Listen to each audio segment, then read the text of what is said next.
Folks, a lot of important things occurred today, but I think the most important thing that occurred today is that our government failed us.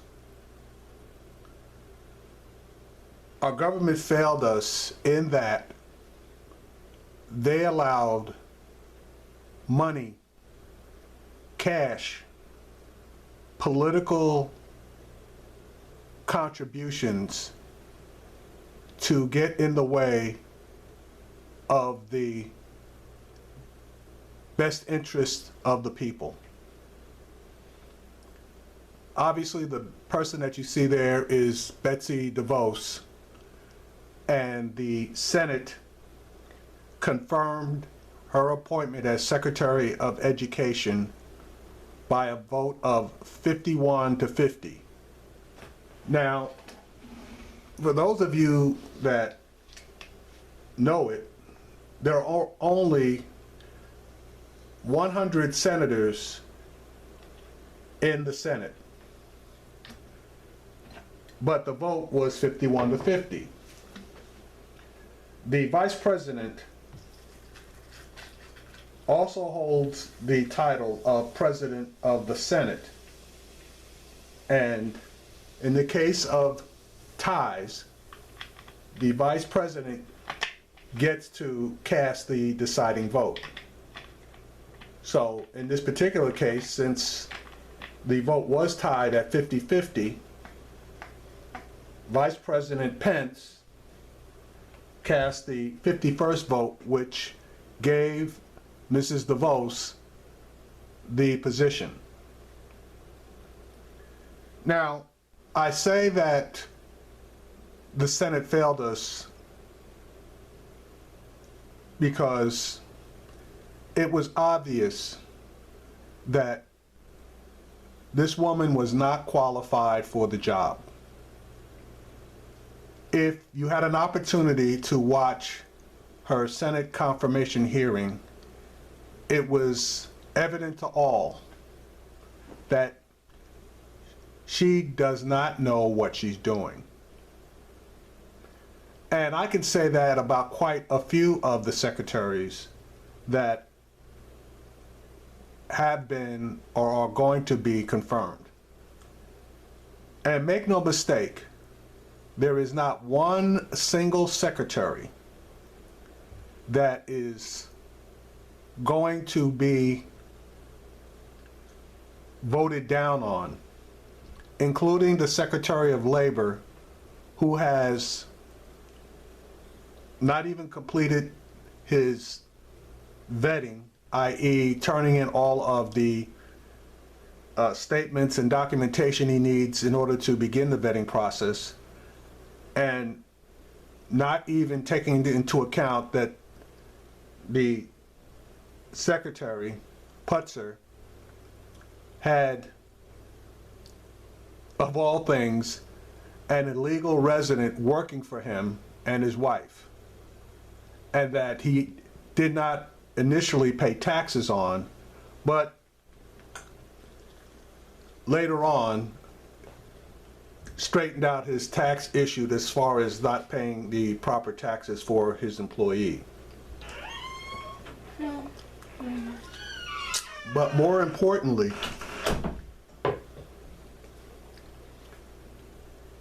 that in itself might not be as bad as this particular appointment is concerned.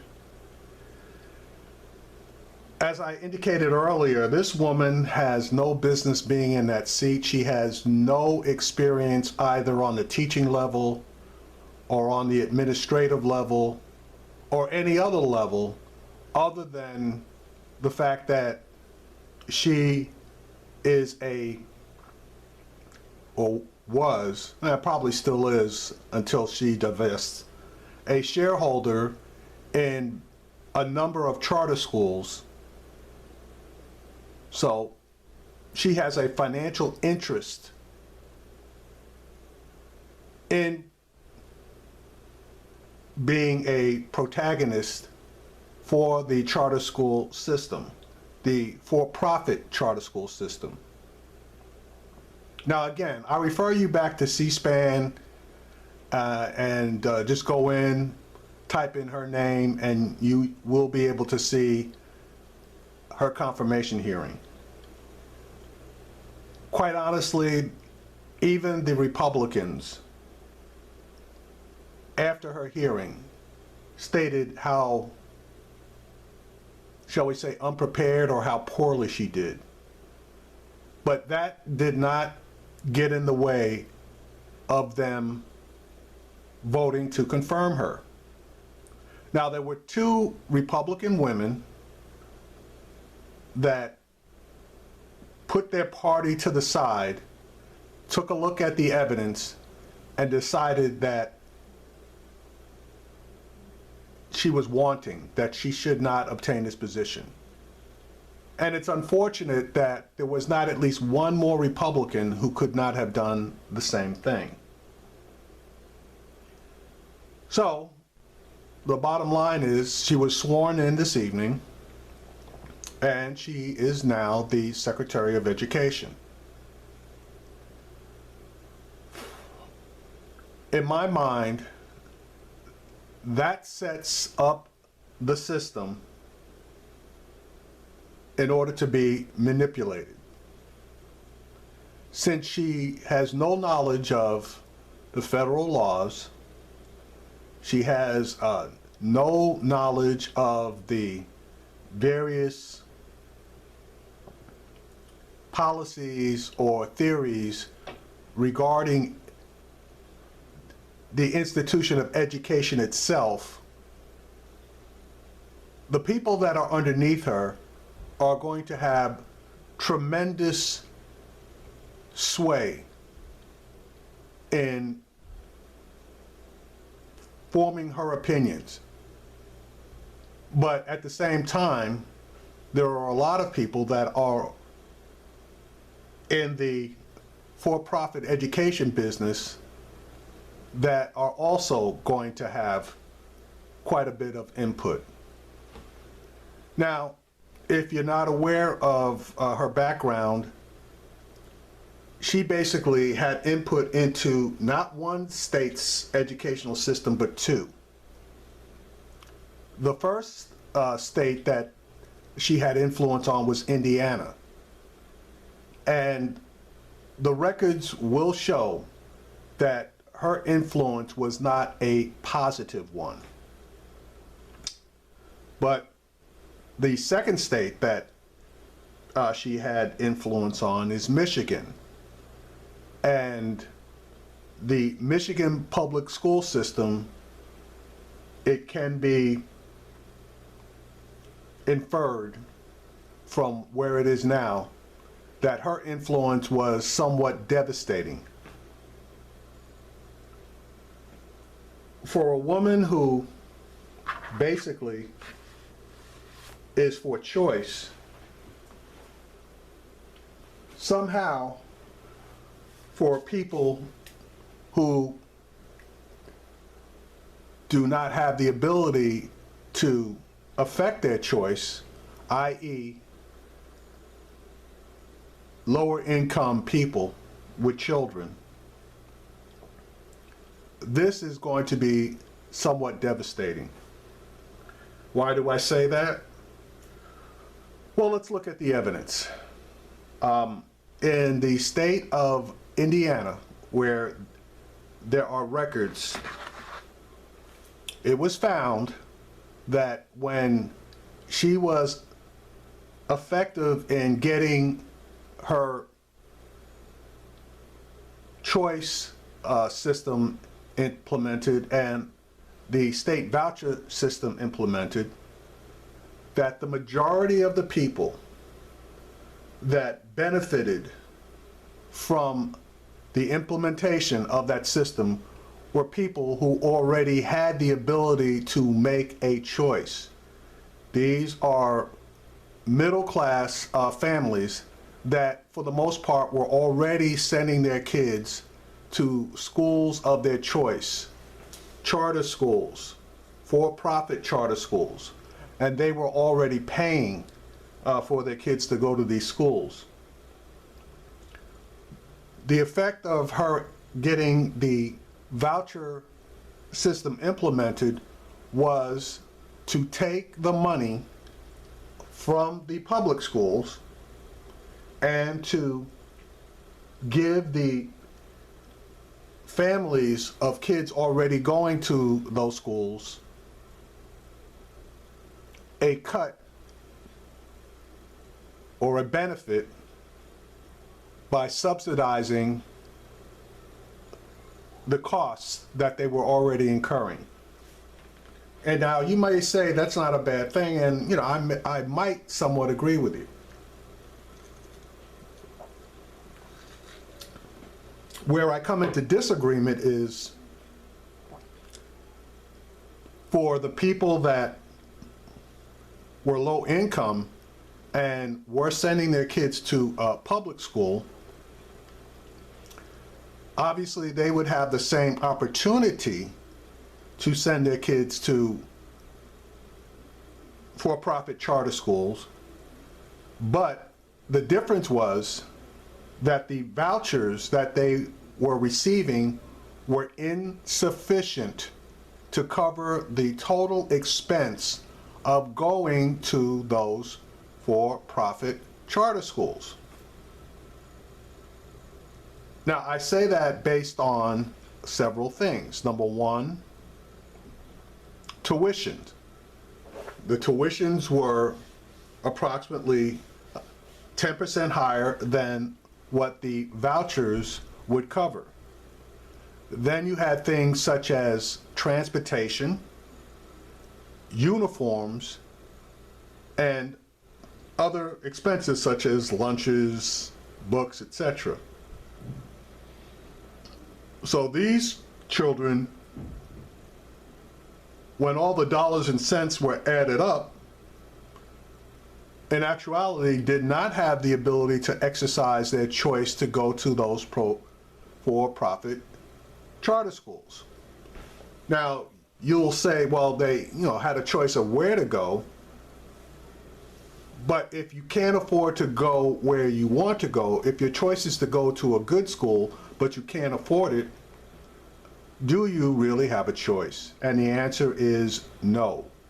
Your choice is now limited to what your pocketbook or what your voucher will afford.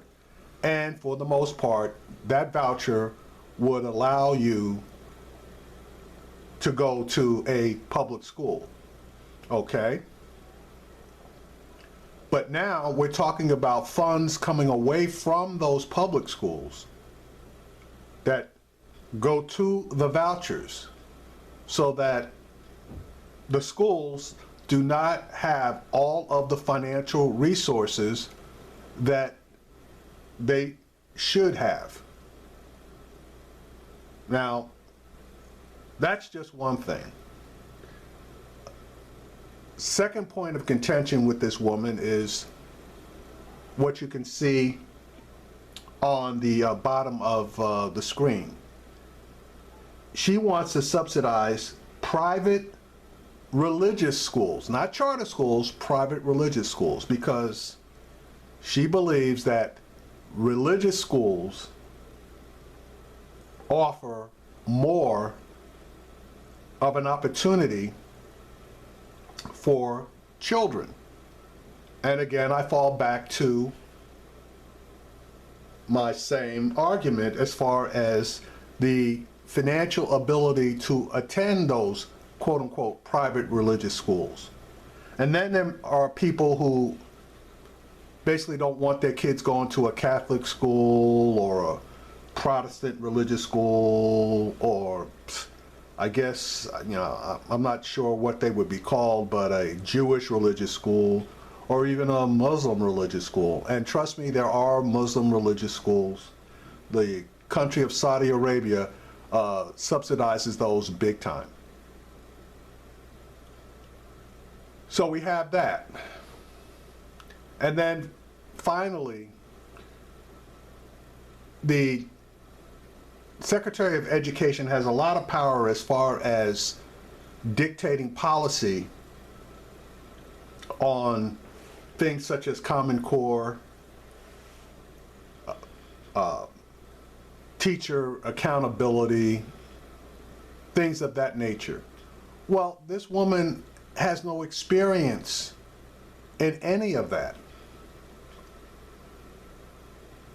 And her congressional or confirmation hearing basically pointed that out.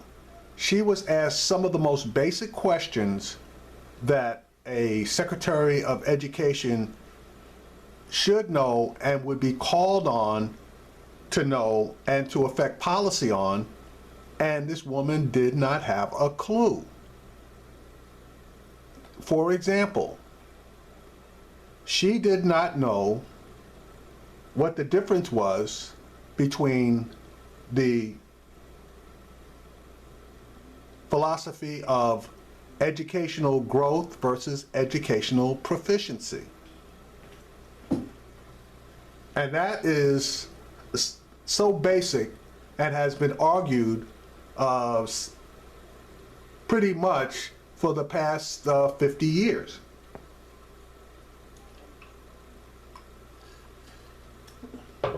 She tried to give, sorry about that, she tried to give a bullshit answer to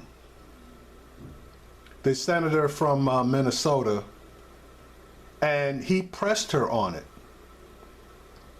She also tried to bullshit her way past the senator of Maine, who was discussing or questioned her on children with special needs and the federal laws regarding those children.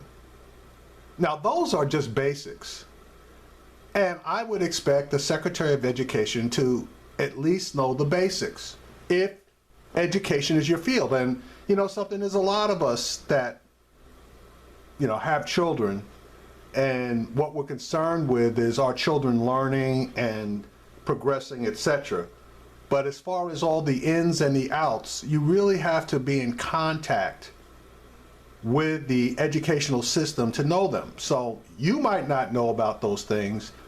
I, fortunately, do know about those things because, you know, my wife was in the education field. She was a teacher. And when I asked her questions regarding the questions that Mrs. DeVos was asked, she was popping off answers left and right. But I guess $200 million spread out amongst all of the Republican senators that were sitting at that hearing, for the most part, did pay dividends.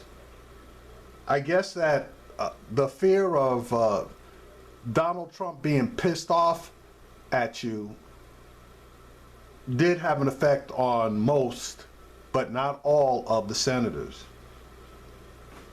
My point is this. This lady's gonna fuck up our kids' educations, in my opinion, okay? Now, it is true that the federal government basically only contributes about 10% of the actual funding dollars into our overall educational system. The states and the various cities and counties contribute the other 90%. So there is a lot of financial control on the state and local levels. But there is some financial control as far as the federal level is concerned.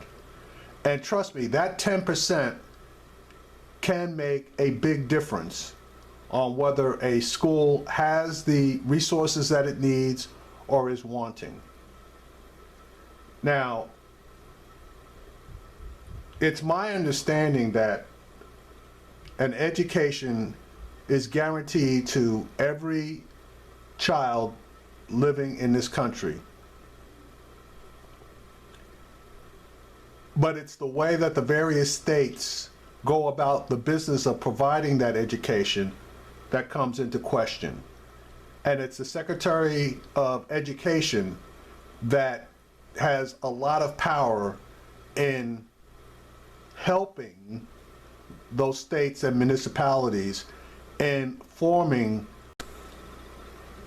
Now, if we fuck this up and fuck up a generation of our kids, we have nobody to blame but ourselves. But in this particular case, I believe that all of the senators that voted for this woman to be confirmed should be held liable. Now, I did state earlier that there were 51 votes that were cast, 50 by the various senators and 1 by the vice president.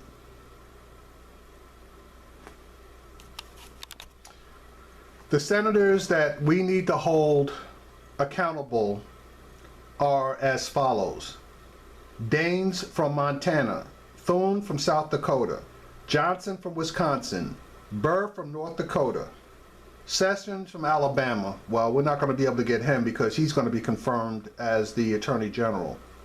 Wicker from Mississippi, Blunt from Missouri, Corker from Tennessee, Enzi from Wyoming, Barrasso from Wyoming, Heller from Nevada, Portman from Ohio, Cassidy from Louisiana, McCain from Arizona, Shelby from Alabama, Lee from Utah. I think those people in Utah might go after him. Cruz from Texas, Sullivan from Alaska, Gardner from Colorado. He's going to have a problem in his next election. Paul from Kentucky, Fisher from Nebraska, Graham from South Carolina, Emhoff from Oklahoma, Risch from Idaho, Langford from Idaho, Moran from Kansas, Toomey from Pennsylvania. He's going to have a problem as well. Ernst from Iowa, Cotton from Arkansas, Rounds from South Dakota, Cochran from Mississippi, McConnell from Kentucky, Crapo from Idaho, Hoven from North Dakota, Roberts from Kansas. He may have a problem. Capito from West Virginia, Hatch from Utah, Kennedy from Louisiana, Tillis from North Carolina, Young from Indiana, Flake from Arizona, Scott from South Carolina, Sass from Nebraska. That was surprising because I thought that he might have been one of the ones that might have flipped. Rubio from Florida, Perdue from Georgia, Isaacson from Georgia, Grassley from Iowa, Cornyn from Texas, Bozeman from Arkansas, and Alexander from Tennessee. Those are the people that you need to look to when the educational system starts to crash and burn and our kids start falling behind.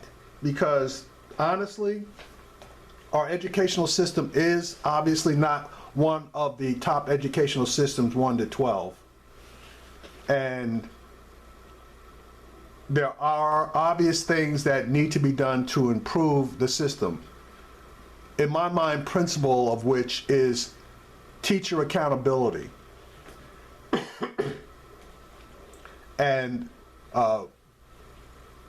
dealing with the unions as far as being able to, hire and fire teachers that just aren't cutting the mustard and just doing a day's work without any real concern for the welfare of the students, just coming in and collecting a paycheck. But at the same time, charter schools that lack accountability are just as bad, if not worse. So we will see. Honestly, there are much better candidates that Trump could have picked for this position.